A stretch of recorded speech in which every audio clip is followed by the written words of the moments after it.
계시록 2장 1절에서 7절까지와 12절에서 16절까지 말씀을 보기 원합니다.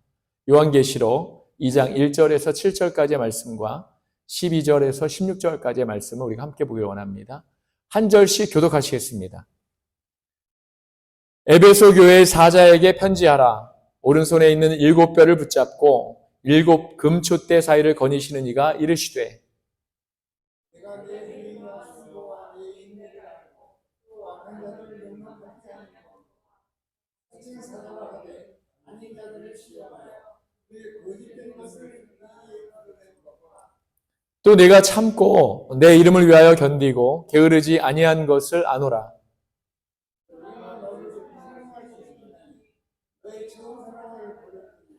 그러므로 어디서 떨어졌는지를 생각하고 회개하여 처음 행위를 가지라. 만일 그리하지 아니하고 회개하지 아니하면 내가 네게 가서 내 촛대를 그 자리에서 옮기리라.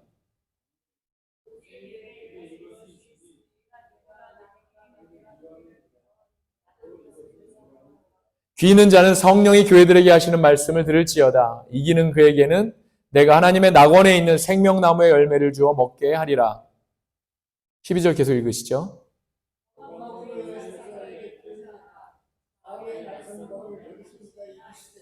내가 어디에 사는지를 내가 아노니 거기는 사탄의 권자가 있는 데라.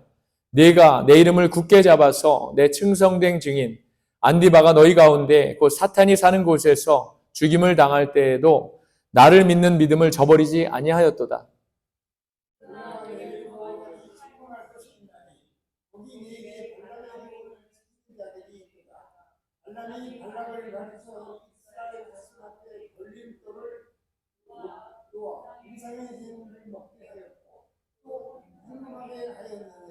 이와 같이 내게도 니골라당의 교훈을 지키는 자들이 있도다.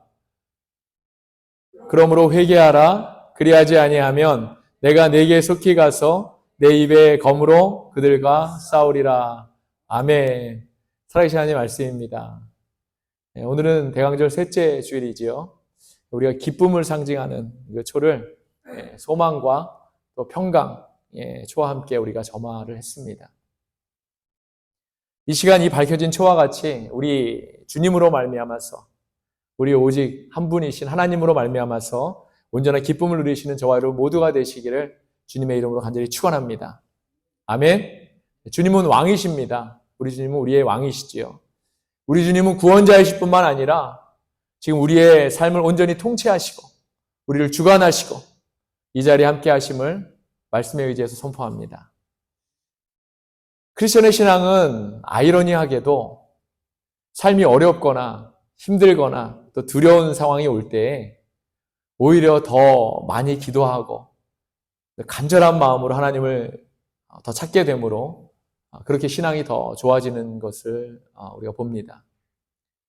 모든 것이 편하고 문제가 없고 일도 잘 되고 그러면 우리는 하나님보다는 그때 오히려 하나님을 더 찾아야 하는데 감사를 올려야 되는데 하나님보다는 세상에서 다른 그런 만족을 찾게 되는 것을 우리가 부인할 수 없는 것이지요.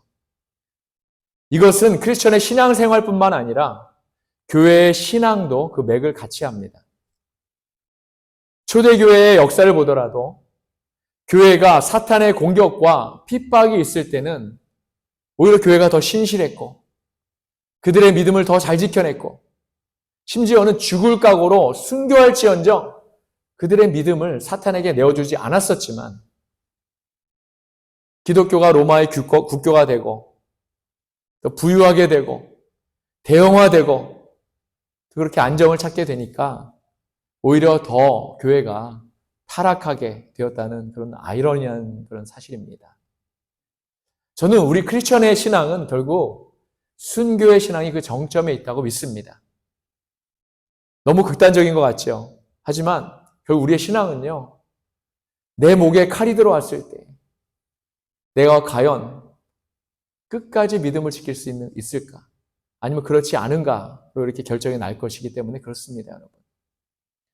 우리가 이번 대강절 기간을 통해 계시록의 말씀을 다시 한번 우리가 살펴보고 있는데 계시록이 쓰여질 당시의 교회들은 로마의 포악한 황제인 네로가 정말 울고 갈 정도로 그보다 더 훨씬 포악한 또 잔인한 크리스천을 핍박했던 도미티안 황제로부터 글을 부를 때 제가 몇 번 나누었었지만 도미노스 데 데우스, 우리 주 우리 하나님이라는 그런 말을 하는가 못하는가에 따라서 사느냐 죽느냐의 그런 기로에 놓여 있었다는 것입니다. 도미티안을 주님으로 고백하면 살게 되는 것이고, 부르지 않고 거부하면, 특별히 도미티안 대신에 예수를 주님으로 고백하면, 오직 예수 그리스도만이 나의 주님이시다 이렇게 고백하면 어떠한 방식으로든 그 사람은 죽음을 당하게 되었다는 것입니다. 초대교인들은 정말 이러한 풍전등화 같은 상황에서 우리 주님이 성령님을 통해 소아시아의 7교회들에게 편지한 내용, 그 내용을 기록한 것이 바로 계시록의 내용이고 2장, 3장에 이렇게 나와 있습니다. 우리가 이미 2주간에 걸쳐서 빌라델피아와 또 서머나 교회에 대한 말씀을 우리가 나누었습니다.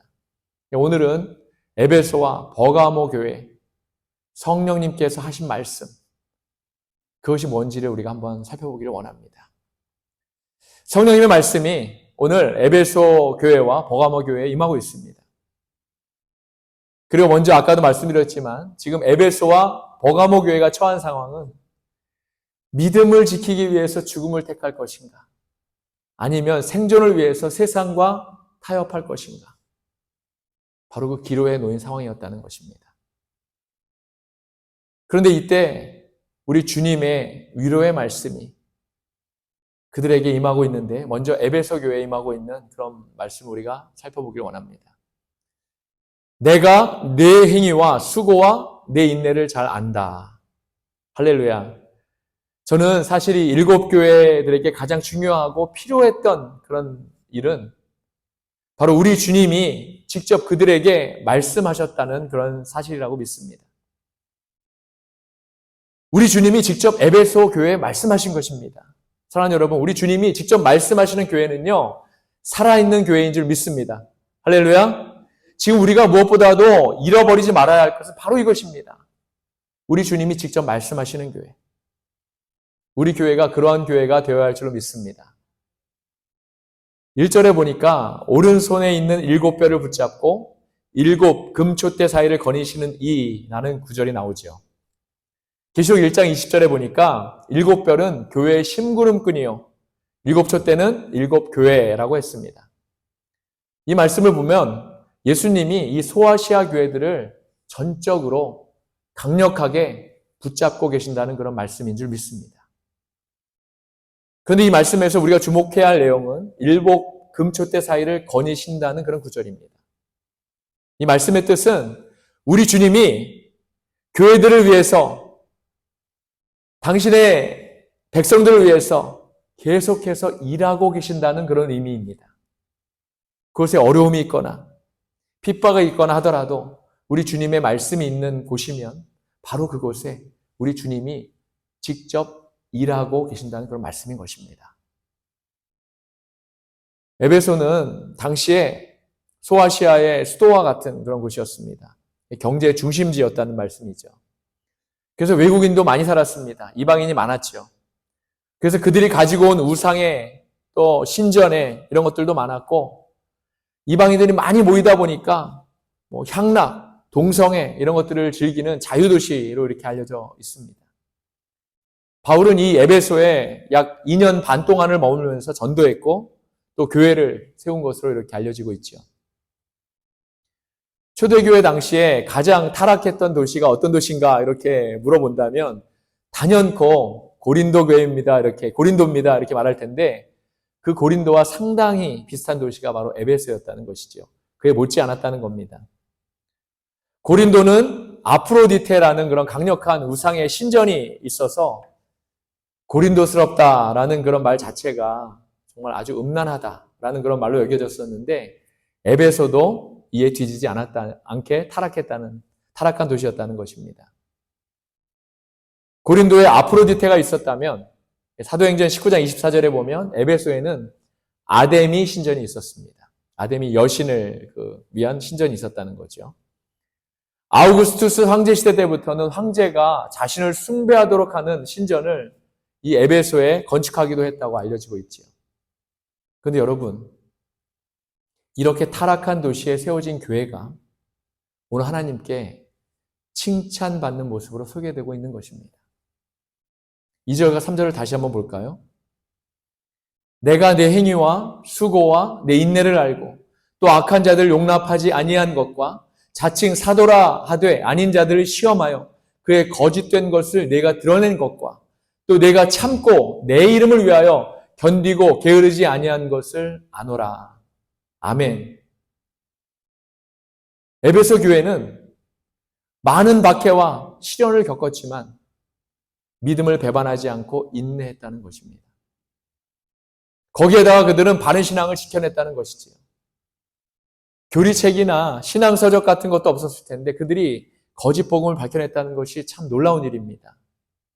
그런데 여러분, 그게 다가 아닙니다. 3절에 보니까 그들은 참고 우리 주님의 이름을 위하여 견디고 게으르지 않았다는 것입니다. 이게 얼마나 대단한 믿음이고 신앙입니까? 이렇게 교회에 핍박이 심할 때 오히려 반대로 우리의 신앙과 믿음이 더 좋아지는 것입니다. 에베소 교회가 이렇게 주위에서 황제 숭배 사상이 만연해 있는 어려운 상황에 있어서 오히려 그들의 믿음과 신앙을 잘 지켰다는 그런 것이지요. 사랑하는 여러분, 그런데 4절의 말씀이 우리를 놀라게 합니다. 그러나 너를 책망할 것이 있나니 너의 처음 사랑을 버렸느니라. 아멘. 저는 이 말씀이 참으로 놀랍습니다. 에베소 교회를 향해서 우리 주님이 처음 사랑을 버렸다고 지금 하시고 계시지요. 이들에게 지금 우리 주님을 향한 처음 사랑이 없다는 것입니다. 이들은 우리 주님을 만나서 처음 사랑을 받고 그 사랑으로 지금까지 지켜오고 이 어려운 핍박 속에서도 그 사랑만을 생각하면서 지금까지 버텨내고 있는 것인데 오히려 우리 주님께서는 내가 처음 사랑을 버렸다 이렇게 하시는 것입니다. 또 한 가지 놀라운 것은요, 사랑이 없는데 어떻게 그 모든 어려운 핍박과 죽음의 순간을 그들이 참고 이길 수 있느냐는 것입니다. 그런데요, 성경은 이 일이 가능하다고 말씀하고 있는 겁니다. 에베소 교회의 이 일은요, 고린도 교회에 똑같이 있었습니다. 고린도전서 13장 2절을 우리 함께 보기를 원합니다. 고린도전서 13장 2절입니다. 내가 예언한 능력이 있어 모든 비밀과 모든 지식을 알고 또 산을 옮길 만한 모든 믿음이 있을지라도 사랑이 없으면 내가 아무것도 아니요. 아멘. 고린도 교회는 사랑 빼고 다 있는 교회였습니다. 은사도 있었고요. 지식도 있었습니다. 매 주일마다 설교를 성도들이 돌아가면서 전할 수 있을 정도로 말씀에 대한 지식도 넘쳐나는 그런 교회였죠. 보통 말씀의 은사가 있는 교회면 성령의 은사가 약한 경우가 많은데 고린도 교회는 은사도 넘쳐나는 교회였다는 겁니다. 교회에 모이면 너나 할 것 없이 방언으로 기도하고 그 방언을 통역하고 또 예언하고 그러면서 물질적인 은혜도 많이 받아서 헌금도 정말 많이 하는 그런 교회였다는 겁니다. 그렇게 부족함이 없어 보였던 교회. 이 고린도 교회의 가장 중요한 사랑이 부족했던 것입니다. 그래서 사랑장이라고 불리는 고린도 13장이 탄생할 수 있었던 것입니다, 여러분. 그런데 에베소 교회가 바로 이 사랑을, 그것도 처음 사랑을 잃어버렸던 것입니다. 사랑하는 여러분, 이 사실을 가볍게 여기지 않길 바랍니다. 이 사실을 별거 아닌 걸로 생각하지 않길 바랍니다. 그래도 에베소 교회는 처음 사랑만 없었지 그들에게 인내도 있었고 또 믿음이 있었잖아. 교리도 잘 지켜냈잖아. 이렇게 생각하지 않길 바랍니다. 고린도 교회를 향해 바울이 분명히 말씀하지 않습니까? 사랑이 없으면 아무것도 아니니라. 사랑하는 여러분, 우리가 오늘 말씀을 통해 깨닫게 되는 것은 사랑이 없이도 우리가 믿을 수 있다는 사실입니다. 사랑이 없이도 우리가 인내할 수 있고 사랑이 없이도 우리가 견딜 수 있고 사랑이 없이도 함께할 수 있다는 사실이죠. 바로 지금의 교회들, 약해진 교회들의 문제입니다. 아니 어쩌면 그 이전부터 교회 모습이 이랬었는데 우리가 그 사실을 깨닫지 못했을지도 모르겠습니다. 팬데믹이 터지고 나니까 그동안 사랑 없이 행했던 교회들의 사역의 민낯이 다 드러난 거죠. 자기만 알고 자기만 괜찮으면 되는 모습들. 한국교회를 이끌어갔던 대형교회들의 모습이었고 중형, 소형교회들이 무너지게 된 이유도 어느새 우리 주님을 사랑했던 처음 사랑, 그 사랑을 잃어버렸기 때문입니다. 우리 주님보다도 우리 무리를 더 생각했고 우리의 상황을 만족했고 우리 교회만, 우리 교회 건물만, 우리 목사님만, 우리 공동체만 좋으면 된다는 것이 우리 교회들의 민낯이었던 것입니다. 그동안 우리는 우리 주님을 사랑하는 마음을 잃어버린 채 그렇게 우리는 종교 생활과 교회 생활을 했던 것이지요. 바로 이것이 팬데믹이 완전히 끝났는데도 교회가 아직도 온전히 회복하지 못하는 그런 이유입니다. 사랑하는 여러분, 첫사랑을 잃어버린 에베소 교회를 향해 우리 주님은 불쌍히 여기시고 지금 그 마음에서 바로 돌이키라고 하시는 겁니다. 회개하라고 하시는 것이지요. 저 여러분 지금 한국교회를 향해서 주님은 돌이키라고 말씀하시는 것입니다. 5절의 말씀 보겠습니다. 그러므로 어디서 떨어졌는지를 생각하고 회개하여 처음 행위를 가지라. 만일 그래하지 아니하고 회개하지 아니하면 내가 내게 가서 내 촛대를 그 자리에서 옮기리라. 우리가 처음 주님을 만났을 때, 처음 우리 마음에 속죄의 확신을 얻었을 때를 우리가 떠올려야 합니다. 얼마나 감격했고 감사했고 눈물 콧물 다 빼면서 또 우리가 얼마나 기뻐했습니까, 여러분. 주님 사랑합니다. 제 목숨도 바치겠습니다. 여러분은 어떨지 모르지만 저는 이런 고백도 했었습니다. 구약 성경에 보면 야곱이 하나님을 처음 만난 곳이 베델입니다. 잠을 자다가 하나님을 만난 그는 과연 하나님이 계신 것을 내가 몰랐구나 하면서 거기에다가 돌기둥을 세우고 서원 기도를 하게 되지요. 20년 만에 고향으로 돌아올 때 하나님이 야곱에게 말씀하십니다. 야곱아, 베델로 올라가라. 저는 처음에 이 말씀이 잘 이해가 되지 않았습니다. 그런데 계속 읽다 보니까 하나님이 야곱에게 왜 베델로 가라고 했는지를 제가 깨닫게 되었습니다. 하나님은 야곱에게 야곱아, 내 아들아, 내 첫사랑은 어디 있느냐? 내가 처음에 나를 사랑한 그 사랑은 어디 있느냐? 이렇게 물으신 것이지요. 그래서 그곳이 바로 베델이기 때문에 베델로 올라가라고 하신 것입니다. 예수님도 부활하신 다음에 제자들에게 갈릴리로 가라 그렇게 말씀하십니다. 사랑하는 여러분, 왜 뜬금없이 갈릴리일까요? 부활하신 주님이 왜 제자들에게 갈릴리로 가라고 하셨을까요?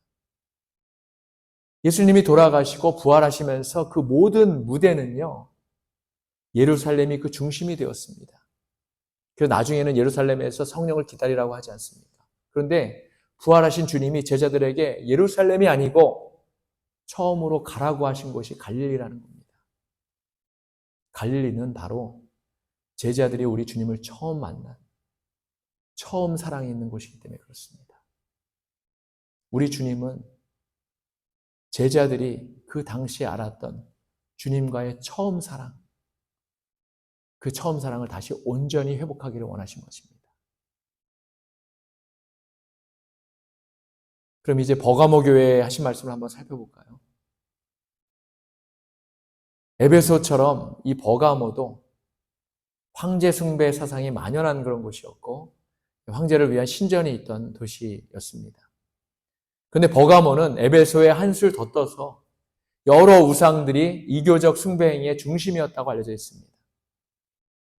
우리 주님은 13절에 버가모가 사탄의 권자가 있는 곳이라고 하셨습니다. 놀라운 말씀이죠. 이 말씀은요, 바로 사탄이 통치하는 곳이란 말이기도 합니다. 버가모라는 지역이 사탄이 온전히 통치하는 그런 도시였다는 겁니다.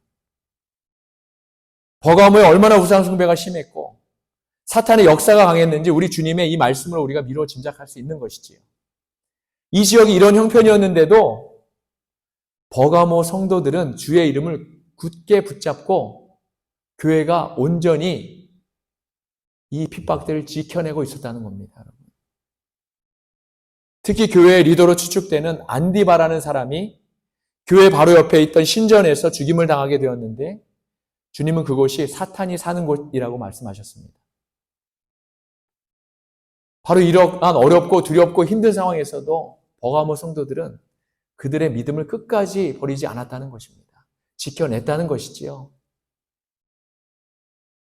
요한계시록의 7개 교회 중에 어떤 사람의 이름을 구체적으로 밝힌 경우는 이 안디바가 유일합니다. 더욱이 우리 주님은요, 안디바를 내 충성된 증인 안디바라고 부르시면서 이렇게 애정을 표현하고 계시지요. 그가 주의 이름 때문에 우리 예수를 주님이라고 고백한 것 때문에 죽임을 당한 그 순교자의 그런 상을 보시고 하나님께서는 그를 너무나 사랑하고 계신 것입니다.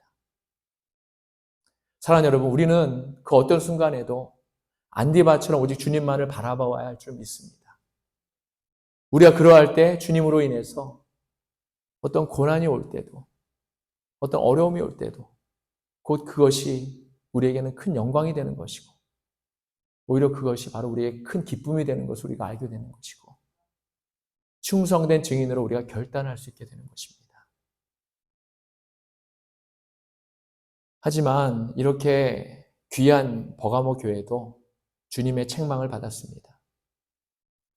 그들이 발람의 가르침을 용납했던 것이지요. 발람 선지자는 하나님보다도 재물을 더 사랑한 사람이었습니다. 모압의 발락 왕이 수많은 보화를 제시하면서 그에게 이스라엘을 저주해달라고 하니까 처음에는 그가 거부했지만 결국 발락의 요청을 받아들입니다. 그런데 하나님이 허락하지 않으셨지요. 그때 발람이 발락 왕에게 알려준 방법이 이스라엘을 타락시켜서 하나님이 직접 이스라엘을 치시도록 그렇게 만들라는 것이었습니다. 발락 왕은 모압 여인들을 시켜서 이스라엘 남자들을 유혹하고 자신들의 신전에서 제사하며 음행하게 했습니다. 우리가 몇 주 전에 성경공부 시간에 배웠던 민수기 아이 시딤에서 일어난 그 음행, 바로 이 사건이죠. 결국 음행과 우상숭배에 빠진 이스라엘은 하나님의 무서운 징계를 당하게 되었는데 그러한 발람의 가르침을 따르는 교인들이 버가모 교회에 있었다는 겁니다. 그들은 교회 다니면서도 세상 사람들과 다름없는 우상의 제물을 먹고 또 행음한 것입니다. 15절에 보니까 이와 같이 내게도 니골라당의 교훈을 지키는 자들이 있도다 라고 말씀합니다. 이 말씀으로 미루어 보아서 니골라당은 교회 안에 이렇게 당이 있었던 것 같습니다. 발람의 추동자들처럼 우상에 대해서 너그럽고 음란한 일을 대수롭지 않게 생각했던 것 같습니다. 많은 성경 주석가들은 당시에 니골라당이 영지주의자들이었을 것으로 이렇게 보고 있습니다.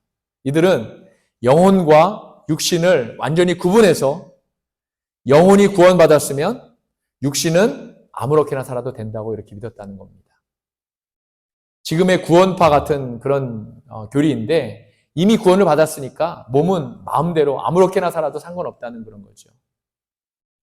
사랑하는 여러분, 그런데 꼭 구원파가 아니더라도 지금도 적지 않은 사람들이 교회에 다니면서 세상에서 방탕한 삶을 함께 살아가는 것을 우리가 봅니다.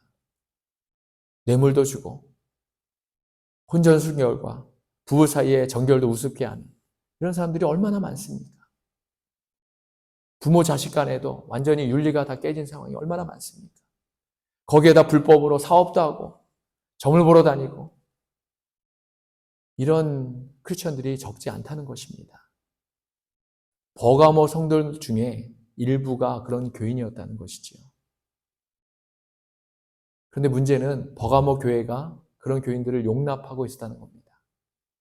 듣기 싫어하는 말을 하기 부담스러워서 그랬을 수도 있고 자신들의 그런 욕구가 있으니까 그렇게 살면 안 된다고 말하지 못했을 수도 있습니다. 하지만 우리가 먼저 살펴보았던 에베소 교회는 달랐습니다. 에베소 교회도 니골라당이 있었는데 그들은 니골라당을 미워하고 단호하게 처리해서 주님께로서부터 칭찬을 받았지요. 우리가 읽었던 본문에 나와 있습니다. 에베소 교회는 처음 사랑을 잃어버린 것이 문제였지만 버가모 교회는 지나치게 용서하고 지나친 관용이 문제였던 겁니다. 주님이 이러한 버가모 교회를 향해 뭐라고 하십니까? 16절입니다. 그러므로 회개하라. 그리하지 아니하면 내가 네게 속히 가서 내 입의 검으로 그들과 싸우리라. 아멘. 우리 주님이 직접 싸우시겠다고 말씀합니다. 얼마나 두렵고 떨리는 말씀입니까, 여러분?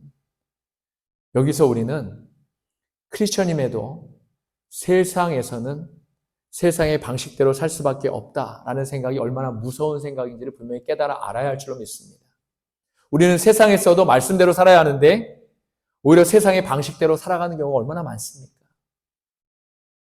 사랑하는 여러분, 마귀가 교회를 무너뜨리기 위해 사용하는 무기가 고난과 핍박만이 아님을 우리가 분명히 깨달아 알아야 할 줄로 믿습니다. 이 험하고 변수가 많은 세상이 하나님의 말씀대로 어떻게 사라지느냐는 것이 마귀의 유혹이고 방법입니다.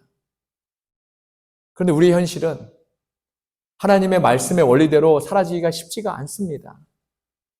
결국 세상과 타협하게 되고 세상의 방법대로 사는 그런 교인들을 용납하지 말라는 것이 오늘의 말씀인데, 그런 의미인데, 사실 목사인 저에게도 이 말씀이 고민이 아닐 수 없습니다. 실제로 우리가 섬기는 교회에서 이 말씀을 어떻게 적용할 수 있을까요? 세상의 방법대로 사는 교인을 용납해야 할까요? 만약 가르쳐서 안 되면 어떻게 해야 할까요? 지금 우리의 속마음을 솔직하게 한번 말해볼까요, 여러분? 어떻게 살든지 주일에 교회만 나오면 다행이지 않습니까? 어떻게 벌었든지 헌금만 많이 하면 되지 않나요?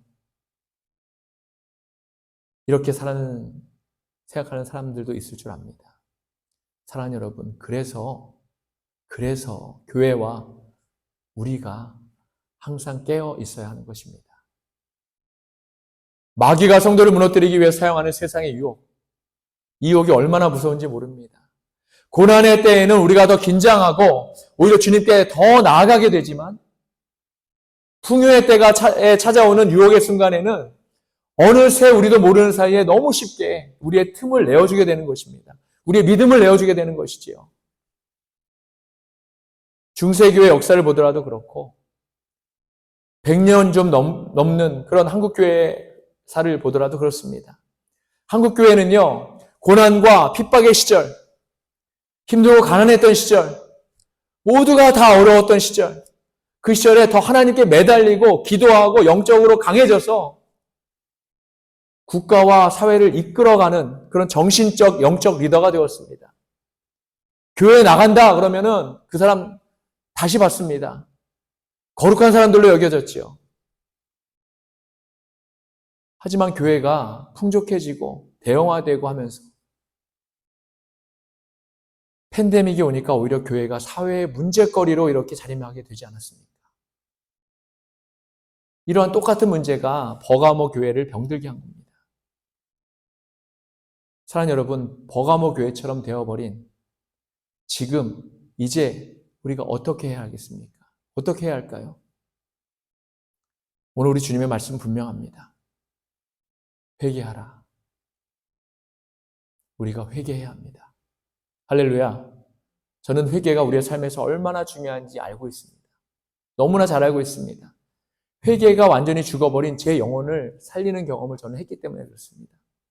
회개는 내가 하고 싶다고 할 수 있는 것이 아니라는 것도 제가 경험해서 잘 알고 있기 때문에 그렇습니다. 사랑하는 여러분, 우리의 영이 죽으면요, 회개할 마음조차도 갖지 못하게 됩니다. 회개 대신에 자신을 학대하는 마음 생기고 상대방을 미워하는 마음 생기게 되고 자기만 피해자로 생각하게 되고 세상을 한탄하는 마음을 갖게 되면서 그게 점점 심해지면 끝내는 자기 스스로 목숨을 끊고 싶은 마음도 갖게 되더라는 것이지요. 결국 그 마음이 회개의 능력도 깨닫게 하지 못하고 회개를 해야 하는지조차도 알지 못하게 하는 것입니다. 마귀가 그 영혼을 집어삼키려고 낙심이나 좌절이나 두려움의 마음으로 회개의 마음을 완전히 가리고 있는 것입니다. 그렇기 때문에 회개의 능력은 이미 승리한 능력인 줄 믿습니다. 할렐루야. 회개의 마음이 들고 회개의 기도를 하는 그 순간이 이미 그 사람은 마귀로부터 승리한 것입니다. 결국 회개의 능력은 천국을 소유할 수 있는 능력인 것입니다. 회개하라. 천국이 가까이 왔느니라. 바로 이것이 우리 주님의 첫 설교 아닙니까, 여러분? 회개가 얼마나 중요한지 아시겠죠? 아직 늦지 않았고, 회개는 우리 주님이 다시 오시기 전까지는 우리가 계속 해야 하고 늦는 법이 없습니다. 우리가 회개하면 우리 주님은 우리에게 약속하십니다. 그 전의 허물을 아예 기억조차 하지 않으셨다는 것입니다. 또한 회개는 매일 해야 하고 계속해야 합니다. 한 번 하는 것은 끝나는 것이 아닙니다.